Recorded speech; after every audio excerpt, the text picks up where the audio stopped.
po yung mga requirements na dapat natin ipasa kung tayo po ay kukuha ng marriage license. Iisa-isahin po namin ito sa inyo. Unang-una po, ang birth certificate natin, original PSA copy. Pangalawa, ang SENUMAR po, original PSA copy din.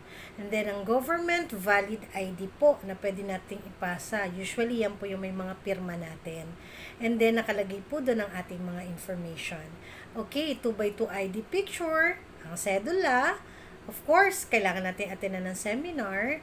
At syempre, kailangan po ang parental consent kung kayo po ay 18 to 20 years old. At ang parental advice kung kayo po ay 21 to 24 years old.